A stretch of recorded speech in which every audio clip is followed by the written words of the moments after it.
Welcome, everyone, to another episode of the Digital Toolbox Podcast. I am your host, Emmanuel Tejada. I am the owner of WEBPIXEL. We are a digital marketing agency for home service providers.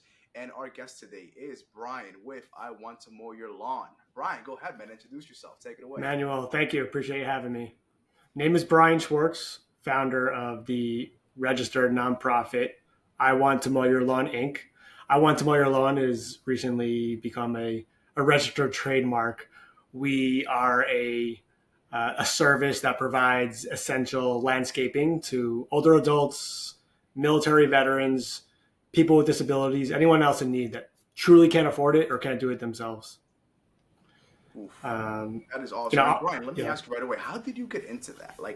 What made you start that? What sparked I Want to Mow Your Lawn? Very good question. A lot of moving parts to that. So, my prior career professionally, I was in the advertising ad tech space, commuting into New York City every day, earning an income. And, the pandemic came around in 2020. Myself and a few others were let go from an agency I was working for at the time.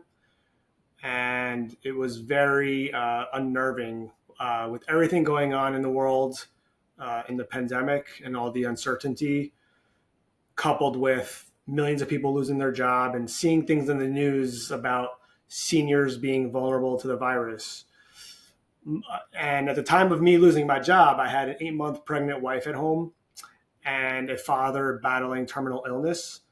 So it was a very stressful time, both internally and externally, going from earning nearly 6 figures to zero and going to having to collect unemployment, going on a mortgage forbearance for 9 months. And so turning out social media was probably one of the better things I could have done to kind of focus on myself, figuring out the next step in my life. And so the one thing I did tune into was just trying to see some of the positives that were happening in that time. I knew deep down I would be okay. And I wanted to translate that to both my wife, making sure that she had a healthy pregnancy, and my father, who was, trying to just fight to live another day. And one day, just outside mowing my own lawn, I found it to be a form of therapy. Just thinking about the next step in my life. Wasn't anything groundbreaking. And I just, at the time, set up a website, because I have some of that technical background, and advertised on Facebook within a 5-mile radius to 65 years and older. Because just to backtrack, a few months prior to the pandemic, my grandfather passed away, and we thankfully had a proper burial for him. And so I can only imagine the stress that other families were going through. And so I just want to offer some relief to, I have a soft spot for grandparents. And so just without anything in mind, just to keep my mind, my body, my soul stimulated, I, just put out the word offering to help elderly neighbors with their yard work. It just made perfect sense, right? Because gyms were closed for 3 or 4 months by that time. And so I was looking for something to do actively and outdoors, because we had to be socially distant. And it was just a perfect storm of events, reaching out, helping out elderly. And I got a decent amount of inquiries, and it was hard to keep up. And so by the time, few weeks in of making that decision to go out and help others, I found it to be gratifying, helping others, reflecting back, helping others help myself in a way, staying physically active, getting fresh air, meeting other people. And it got to a point where I'm getting too many inquiries. And so I had to think creatively of how to potentially get more people to help. And so I put together a simple press release to a local newspaper. And that local newspaper turned from one thing into another, where you never know who's reading, right? And so I didn't expect anything of it other than hopes to maybe find a few more people in the area to kind of help out. And it worked in a way, right? It's like I started to hear from people that were either furloughed from their job or laid off, had landscaping equipment, a pickup truck. So there was a few of us at the time. Just I was distributing out these like leads of older home owners, and as we're on premise, I'm learning that some of these people might have served in the military or had these other disabilities, and so as I'm like distributing out these leads, I'm realizing like we're onto something. One thing after another, like more of like Main Street, like North Jersey did a publication on both newspaper and online, which snowballed into someone like with CBS learning about this story that happened just to be in the New York, New Jersey area. And I think in a parallel universe, it might not have, resonated. I just think it was a perfect storm of events with job losses and the uncertainty with the world and seniors. And it just resonated, I guess. And there's a little bit of luck involved and timing. And one thing led to another. We got this national news story, and I'm starting to get these inquiries from everywhere. Homeowners were reaching out through email, through social media, through our website, and through a voicemail system that I'd set up. Mm-hmm. And I started to get like these like letters and comments online, like actual physical letters from people that we never even helped. They just came across this news story and they happened to have found some hope and inspiration in it. And I'm like, we're onto something. And that was at a time when I was like needing, I guess, to hear some good feedback. And it became like bigger than myself. And so just set up a GoFundMe, got some funds to actually create a 501c3 nonprofit. And 3.5 years later, we have over 1,000 volunteers enlisted, just trying to connect the dots between people that are looking for help and people that want to help. And what started, was just like lawn mowing, and we've branched out into giving all these other options. So there's like these matrix of connections to be made. Wow. It's all just a passion project. We're all just volunteers. I have my blessing from my current employer where I am now to keep this going as time permits.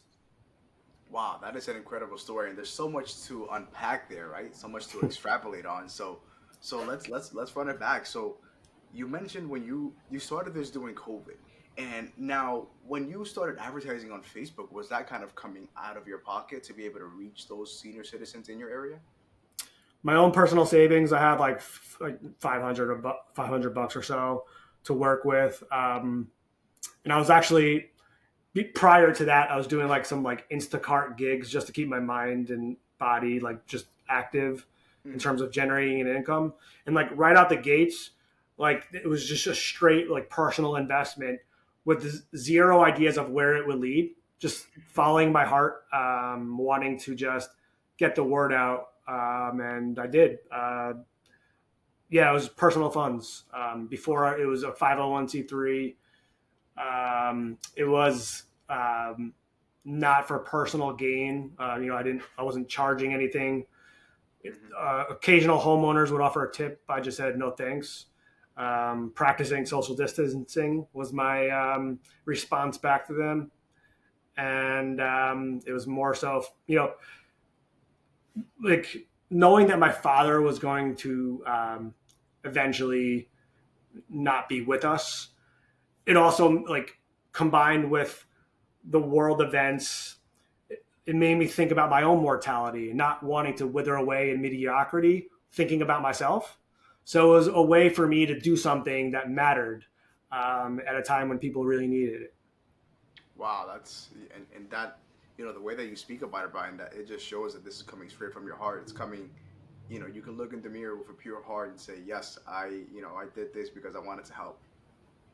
So I really, really respect that, and I want to thank you, and I'm sure the audience is going to want to thank you as well in the comments and wherever they hear this. Thank you for what you're doing, man, because what you're doing is incredible.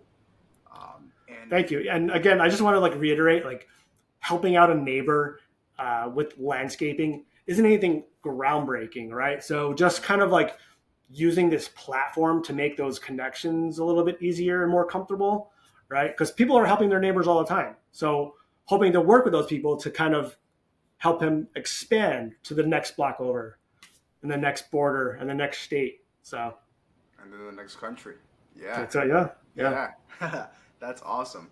And so let's talk about real quick, Brian. Also, let's talk about, because I'm similar to you in that aspect as well. It's like it seems like we both find not pleasure, but I guess we find enjoyment in doing things like, mowing the lawn, or maybe washing the dishes, or maybe going for a walk, because it's funny how those things that seem frivolous to us, just, it's mindless tasks. But for me, it allows me to think. I love washing dishes. I love freaking doing chores because I get to really think. And it sounds like for you, lawn mowing was doing that for you. Was that the case?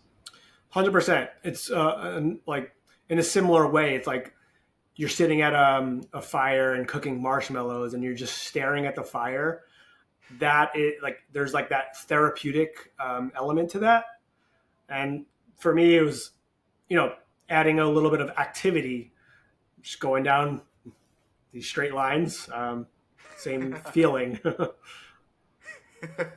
Striping the lawn, baby. Yes, sir. That's awesome. And I'm sure there's a lot of people out there too, right? And even if somebody's listening to this and you may think that, oh, these guys are crazy, these guys like washing dishes and stuff, try sometime, maybe it's the basic things. I always try to think of also when humans didn't have phones, when humans didn't have radios, what were they doing? It was just themselves, the tasks they were doing, and their mind. They were just, living life. They were just getting by, because that's what we're supposed to do as humans, right? We're just here to reproduce, and we're here to get by. And our brains are made to fear difficult things. That's why we're so scared to maybe approach a beautiful woman, or to do something, scary, because our mind wants to protect us, right? 100%. Yeah. So Brian, tell us a little bit more, man. So what's the process like for you to find landscapers that want to pay it forward, right? They want to be able to, they own a landscaping company and they want to help out. How can they do that? What's the process like? Great question. So the first thing I want to touch upon is that when a volunteer or anyone that wants to help comes to our website, we have this intake form, and there's different types of individuals that we work with. We work with individuals that just simply have the landscaping equipment and a lunch hour to spare in the middle of a job transition, like myself was. They could be, groups like families. They can be socially responsible companies that do like one-off events once a year. They could be community service clubs like a Rotary Club. And there's also an option for educational focused institutions ranging from elementary all the way up to higher ed. And of course, landscaping companies. And so one thing we try to portray is it's to anyone that enlists their service, it's you set your parameters. There's no contractual obligations on both sides. And so we try to maintain those expectations of service up front when a homeowner or a service recipient comes to us and asks for help, that we try to make it very clear that whether it's a landscaper or just an individual, like again, these aren't contracts. So if it's one time, it makes a difference. So that's why we try to, we're trying to build a robust backup system in terms of help. But in terms of process, a landscaper, they fill out our intake form and they let us know about the tools that they have, their availability, their frequency, the types of skills, how they hear about us, pretty much everything under the sun except for a social security number and their eye color. We can probably actually learn about their eye color because we do ask for a driver's license to help us with verification. We don't have them fill out background checks because we ask a lot of information, and it became cumbersome to have somebody go to a third party filling out all this information when they just want to help their community. So it's a balance, right? So we try to ask a lot of information, social profile. And so once we receive that information here on the back end, we review it and make sure everything looks good and they have the right intentions.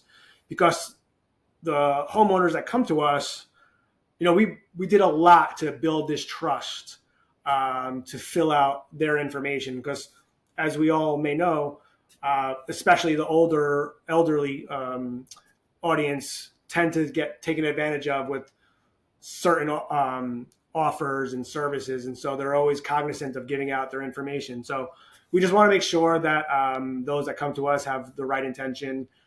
We approve it. They receive an automatic confirmation. They're added to our back end. And there's a couple ways that they can get involved. You log into our portal and you can see the latest request nearby and offer to, help. And that homeowner receives that inquiry. They get a chance to review like a profile and schedule a time directly. Mm-hmm. And that's just one way. There's another way where they register with us and they might not be proactive looking for it. So it's on us to kind of alert them to some requests that we may receive, whether it's through voicemail or our website. And so we have all these little intricacies now to kind of help detect somebody nearby that in real time. Came a long way. It was like even just a year ago, I had a super part-time virtual assistants typing in driving directions, and now we're using like Google Maps API to tell us real time the closest person. So came a long way. Couple ways to get involved. Gotcha. Wow. And you know what? Let's talk about that, if you don't mind, Brian, about that system in the back end, right? Because I can imagine, and even now, right, when sometimes we DM each other, you already have that automatic reply saying that you guys are too busy. If you need help, go to the website or do this, right? So, because clearly you guys are busy, right? Clearly there's more people in demand for help than there are people that can fulfill it, right? So how you mentioned you started off with VAs and assistants, but how does it look now? How did you integrate that API to automatically calculate, nearest landscaper or nearest helper nearby? So we're using Google Workspace, and I've been able to outsource some of the development work out to overseas, and we've been able to add in scripts to our Google backend with different workbooks, kind of almost like a VLOOKUP, but with like these sophisticated codings and these different rules. And so if and when as soon as a client fills out an information on our website, that gets automatically not only put into our backend database, but it also gets shared into our like collaborative like Google Sheet as well. So that if myself or someone else that's helping on the back end, we can see in real time like that inquiry and the stage that it's at. We got to a point now where that's populating into a specific region, and we do kind of almost like an automatic VLOOKUP to our running list of volunteers and their addresses, and it uses like the Google Maps. I wish I could tell you more about it because I'm not the developer side, but Google Maps does its magic and finds the closest person, up to 3 closest people. And now we have custom alerts automatically. So it's like already getting to like that contact stage to learn if they are available or not. And we update that stage accordingly from there based off response or not a response. Mm-hmm. And of course, when we reach out with those alerts, like we're just sharing like high level details about a homeowner and their situation. Gotcha. And it sounds like it's almost like somebody fills out the form and you guys get an alert, and then it picks somebody randomly from a region instead of trying to find somebody specifically in that city. Because there may not be somebody, for example, in that city, but there may be in the city over, which is still close enough. Right. And we, to speak to that point, like we have these different columns, and it'll pull in. We try to work within under a 30-mile radius. So if that person's 31 miles and farther, it's probably not going to show us. But if there's somebody within 29 miles, it'll show us like that next closest person within that 30-mile radius. Oh, that's awesome. Yeah, and just in case that first person is busy or just in case they're not signed on for that week, you guys can hand it off. So that's an awesome process right there. That's cool. That is very cool. Yeah, there's still more to be had. Like to your earlier point, there's a massive demand for our service. To no surprise, right? With an aging population, inflation costs rising, and the supply always looking for more supply. One thing I want to talk about also with our prioritization, just based off like the number of inquiries, we realized we had to find a way to kind of prioritize those that are most in need. And so we recently got a grant from a local credit union here in Jersey, to build like this like predictive analytics, like scoring system. And so there's all based off of like what a homeowner fills out on our extensive intake form, we're able to like attach like a certain score. So like pretty much the higher the score, um, the more pressing need, right? So like we're getting also like details about like how in need this person might be. Helps us prioritize a little bit amongst the And madness. what are some of the parameters that kind of measure that, right? Is it like age? Is it Mhm. disabilities? Without giving you the whole secret sauce, yes, it could be ranging anywhere from like all of those play a part, and they all have different weightings. Mm. If somebody's 100 years old versus someone that's 50, that 100-year-old might just get a little priority, but that 50-year-old might have it worse than the 100-year-old, right? So there's all these other intricacies, right? Like, you know, we give optional things such as income statements if they have served in the military, if they have uploaded paperwork to verify that, because by uploading it, they take that extra time and that extra thing, so that also might play a role. Um, Man, you're creating your own Google algorithm, man. Holy. That's awesome. So that's super awesome too that you're measuring it by that because I was gonna ask you that next. It was gonna be the question I was thinking was, and it might be a silly question, but it's like, what if somebody fills it out and then you go to the house and it's like a 20-year-old that's just being lazy, they don't want to mow their lawn. What happens there? yeah, so I mean, we ask a lot of information. There's been very few instances where people might lie about that situation, but for the most part, most people are good and they are filling out because like, we have disclaimers like pretty much like, is this accurate information? Um, we're asked like there's so many things that we're asking now, like for instance, like how many are in the household, because before we added that, somebody might have filled it out, but it was for their parent, but it was really like an 18 or 19-year-old that might have been physically able to do it. And so that's the last thing we want to do is like send a valuable volunteer to a home where there might be an older parent, and then to see like a 19-year-old walking out and not helping, that's off-putting, right? So we like to ask about the household information to make sure that we're not being taken advantage of, because every volunteer is valuable. So we want to just make sure we have those things in place. Yes, Just, one thousand um, percent, 1,000%. And my next question, Brian, is kind of like, so is there a benefit for the landscapers or the volunteers? Because I know that with nonprofits, even though they're not able to, like, let's say that a volunteer wants to, they can't charge the nonprofit, but if you guys wanted to, you guys could give them like a tax incentive. Is there any incentive at all to bring in more landscapers or more helpers at all? it's a good question, and I'm not a financial advisor, and I would suggest those that are concerned or would like to explore the idea of getting tax benefits. To my understanding, there is. I don't know what it's like when it comes to service and time versus actual equipment, Mm-hmm. something tangible versus like actual labor.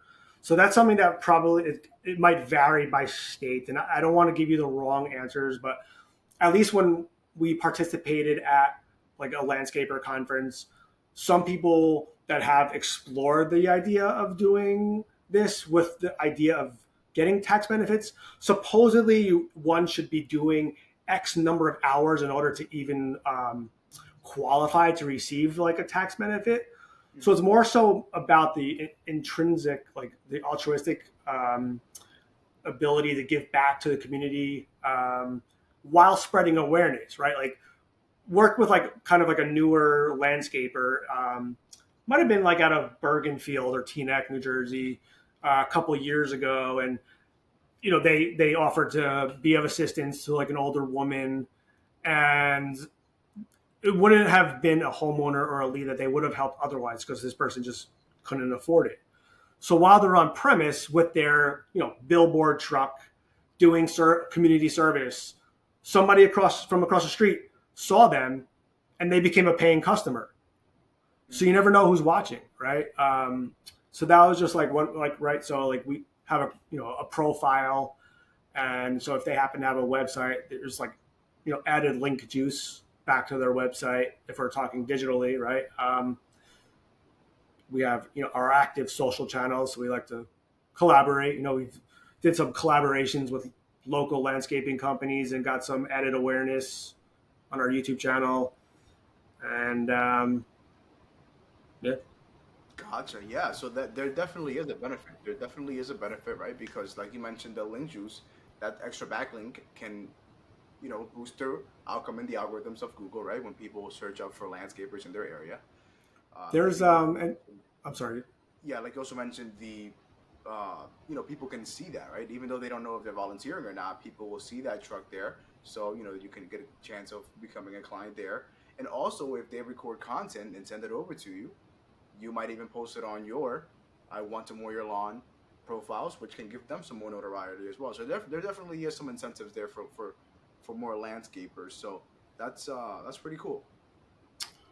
Yeah, and there's studies out there that like, adding the community service aspects, especially for like landscaping owners and employees, like there's an added benefit to like boosting productivity if you're giving back to somebody as well. So I know there's studies on that.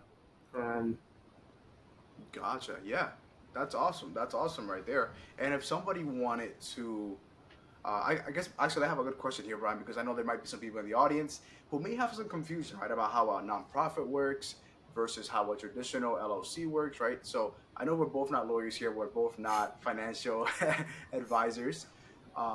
But what was the process like for you to get your nonprofit, for you to become a 301c3? What was that like? What's the steps for that? To be straightforward, yeah, I went through LegalZoom, and so they have a process to fill out information like what we do and utilize those funds raised from the GoFundMe in order to kind of like make the process a bit easier versus hiring on a lawyer that I wasn't able to afford. So they had like a simple checkout process to do that. Yeah, I guess the intent thereafter was to make people more comfortable on both sides get involved. Gotcha. Okay, cool. And what about if somebody wanted to make a donation, right? Because I'm sure we have a bunch of listeners in the podcast. What would be the best way for them to do that? What would be the best way for them to reach out to you and help out for the cause? We have a myriad of ways to help give back, not just financially, but also through in-kind donations of equipment, and just by simply spreading the word, right? But if we're talking about financial contributions, on our website, we have multiple different ways to contribute to the foundation with there's a form, as you'll see on most nonprofit charities, the ability to select an amount, whether it's one time or recurring, it's fully customizable. People can text a short code, and they can get like more information through their mobile device. You can text for lawn, the number 4, LAWN, to short code 53555, and you'll get what I just spoke about, the widget about the different options to donate. We have Venmo for charity. We're part of PayPal, Giving Fund. You can select our charity through Facebook fundraising. You can select our charity with GoFundMe. You can select our fundraiser on YouTube. Even on Meta, like if you were to share a story and you can select like a donate button, you can do that as well. In terms of not direct financial, but indirectly, if you want to sell something on Nextdoor, like one of those like neighborhood apps, they have a feature called Sell for Good with a drop-down menu, and you can contribute a portion of your proceeds to anything you're selling to a local individuals. In a similar fashion, if you want to sell something on eBay, we're also listed with eBay for charity, so you can select our charity and select to donate a percentage of your proceeds that way. We have a registry with Walmart. They have like a space for nonprofits. And so like if anyone were to go to our website, we have a link to our registry with Walmart for nonprofits. We also built our own. One thing I also learned along the way is when people wanted to donate equipment, I said yes to everything first. And it did not make my wife happy with filling up our garage with equipment. And so that led to me creating an online storage option, kind of like Facebook Marketplace, but for volunteers. So anyone that wants to like lend or donate equipment, they can do so directly on our website. And we call it a pay it forward section. Pay it forward. That is super cool. So like if somebody wants to throw out a lawnmower, but there's a volunteer in the area, that can go to that volunteer. Yeah, because there's instances where people want to help, but they don't have the time, but they have the equipment. They have that lawnmower that's sitting in their garage 29 out of 30 days. So why can't they put that to good use in some other way? That's a great point. Yeah, and paying it forward is definitely an awesome title for that as well. Thanks. That is super awesome. And wow. Man, Brian, what you guys are doing is incredible. I know I keep saying it, man, but I'm just super, super happy that there's people like yourself, that are paying it forward, that are bringing in other people to be able to help. How do you provide for yourself and your family as well? Like, is I want to mow your lawn the primary income, or are you fully focused on that, or how does that work? It's a great question. I've taken $0 out of this initiative. I've reinvested everything that has been donated to this organization. And I'm thankful to do this as a passion, right? Like it helps me be more productive, not just as like a family, like a husband and a father, but like going to, work, my real job, which actually pays my bills. I have their blessing to do this as time permits. My real job, I am, responsible for e-commerce, advertising, working for a company called Aura Labs. They're based out of Colorado. And so they're a big manufacturing plant of skincare and oral care products. And so dabbling in just kind of what I've been used to with buying advertisements and coming up with, focus on, external mediums and ad copy. So that's been fun. That pays my bills. And my wife also works in the city on a hybrid role. So that's really what keeps our lights on. And all of this is just a labor of love with hopes to, make my son happy and create a legacy. Wow, incredible. So you've taken $0 out. That is amazing. That's amazing. Everything reinvested back in. I love that. My wife calls me crazy, but at the same time, I think she seeing the feedback and like the impact, she sees it now. And again, like at the same time, like I guess it's a good mentality to have. Like I'm not satisfied. Like one part of me is like I'm proud of how far it's come and being able to spread awareness and kindness.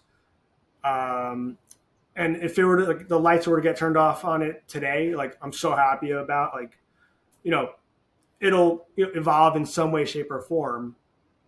But at the same time, like I feel like there's so much more to be done. Like I mentioned there's the voicemail aspect of our system. Like we've tracked being able to help at least 500 unique homes over the last 4 years. But that's nowhere near the amount of inquiries that we've received. Like if you were to look just at our voicemail system, over 3,600 voicemails logged over the last 4 years. So there's like so much improvement that can be done. And I feel bad because it's probably left a bad taste in 3,000 plus people's mouths, right? So that's like, trying to do better. Wow. Yeah, that's a staggering number, right? 500 out of 3,000 or so people. Yeah, but it's crazy though because, and I get you. I get what you mean. Being feeling good, but also knowing that there's so many people that still need the help, and so like you're kind of torn between. Oh wow, I actually helped some people, but you're like, yeah, but what about the other ones that need the help, right? So yeah, it's like I don't want to feel it's like a failure, but at the end of the day, it's like I saw something like a sign somewhere. It's like at the end of the day, you do the best you can with what you got. Yeah, yeah. And I'd much rather that than somebody that just doesn't give a fuck and they're like, oh fuck it, the world will solve itself. Yeah. So that's awesome. And what would you say, Brian? Like, let's say that there's somebody out there that's inspired by your story. They are like, wow, I really like this. I want to do this for a different home service. I want to do it for plumbers or for HVAC or anything else, any other nonprofit. What are some grants that they can take advantage of that have helped you guys move forward? Yeah. So I wouldn't consider that to be a strong area. Like we've definitely done well with like the marketing and processes, but when it comes to fundraising, it's not as easy. Um, Vision's Federal Credit Union, they offer grants for local. We're still in the process of potentially being reviewed by AARP, which is like for senior citizens. Mm-hmm. We've received grants from Walmart for volunteer hours tracked for the individuals, volunteers logging into their portal that Walmart provides, and they match like X amount of dollars for the amount of hours worked. We have, for instance, like Apple made like a $50 donation for a couple hours from an Apple employee that did some volunteer work with us. Wow. I think I mentioned to you also, like in our exploratory chat, that Google, we have their advertising grants for nonprofits, so we're able to take advantage of that. We even had, Google had we had a translate designer from the Google team help with our navigation, and so they logged their hours, and Google actually donated on behalf of the hours. So there's like creative ways. Like we have a guy in Colorado that worked for like Motorola Solutions, and they matched the hours with a grant. Wow. So it sounds like these bigger companies, they, instead of directly, giving you guys a paycheck or money or funds, they do it through services, right? So they'll have some other talented employees do some work for you guys, which will in turn move you guys forward. Yeah, and it's like I guess like the way that corporate giving world works is like a lot of them like give time off, like at like a capped time off to do volunteer service. So it like kind of helps those employees like feel productive in doing something while stepping away for a day or so. Gotcha. Gotcha. And what are some tools that you would recommend to a brand new nonprofit, for example? I know that you talked about Google Ads um, grant. There's also the Google G Suite, so you can have email. There's also the Microsoft 365 suite. What are some other tools that you would recommend somebody to take advantage of as a nonprofit? One thing that has actually we found to be so helpful right out the gates is Canva. They have a nonprofit premium offering for those to create their own creatives. I have my own Photoshop, but that can be time consuming. So Canva has been a tremendous ad, a free for nonprofits. Canva. Yeah, definitely. I believe actually you mentioned the two. Adobe has one as well, has a nonprofit grant as well. Not a grant, but they just allow nonprofits to use their software for free. so to speak, right? And anybody that's listening to this, right, that's looking to start up a nonprofit, definitely look into that, right? There's a bunch of tools out there that you can leverage to allow you to push your nonprofit forward, right? Like MailChimp for email marketing, Google or Microsoft for setting up your professional emails. We use Weber for our newsletter, and they have a nonprofit discount. So there's a lot out there like that offer nonprofit discounts for sure. Gotcha. That's awesome. Boom. And one more time, Brian, how can people get in contact with you? I know we're about to wrap this up. I know you have to get back to the kids. How can people get in contact with you if they want to be a partner with you? And then how can they get in contact with you if they're an elderly person, they're listening to this, and they need help with their lawn? Yeah, so our primary website is iwanttomoyourlawn.com. Very straightforward. And so they can either, if one's a homeowner or offspring of that homeowner or a case manager, we have an intake form where you fill out the information on the home, and we match them up with somebody nearby. And of course, if someone wants to partner with us, you come to our volunteer section of our website, fill out your information, upload a profile photo, let us know what you can do or what you can't do. You can also, there's also an email on our website. You can just contact me, Brian, at I Want to Mow Your Lawn, and I'll do my best to get back to you. Perfect. Awesome. And again, a huge shout out to you, Brian. Huge shout out to I Want to Mow Your Lawn. If anybody is interested in becoming a partner, definitely reach out to Brian and his team. If there's anybody here that's elderly, that was in the military, or that has some sort of disability and they're not able to take care of their lawn, definitely reach out to Brian. Slots are slim, but please do understand that Brian is working his butt off to expand this thing, and the more providers that join the program, the more reach that we'll have across the United States and throughout the whole world eventually. That's the hope. Appreciate it. That is awesome, Brian. And again, thank you so much for what you're doing, Brian. Any closing thoughts on here, advice you would give to the audience? Any closing thoughts you would give out? Oh, he's put me right on the spot. Any closing thoughts? No, I appreciate you reaching out, and it's pretty, like, I appreciate your, grind, and keep doing what you're doing. I appreciate you reaching out and giving us some time to share the word. But yeah, with whoever's listening, if you want to join us, great. But I encourage you to get out there and do something that matters. Do something that matters. That is the message for the rest of the day. Well, guys, you had to hear from Brian. Do something that matters, right? Whether it's helping your neighbor or whether it's helping a family member, just help somebody, right? There's no better feeling than paying it forward, as Brian likes to say. And with that right there, that closing thought is going to wrap up this episode of the Digital Toolbox Podcast. Make sure you guys stay tuned. Make sure you guys follow Brian. Make sure you guys follow I Want to Mow Your Lawn. And have a blessed day, guys. Peace. Thanks a lot.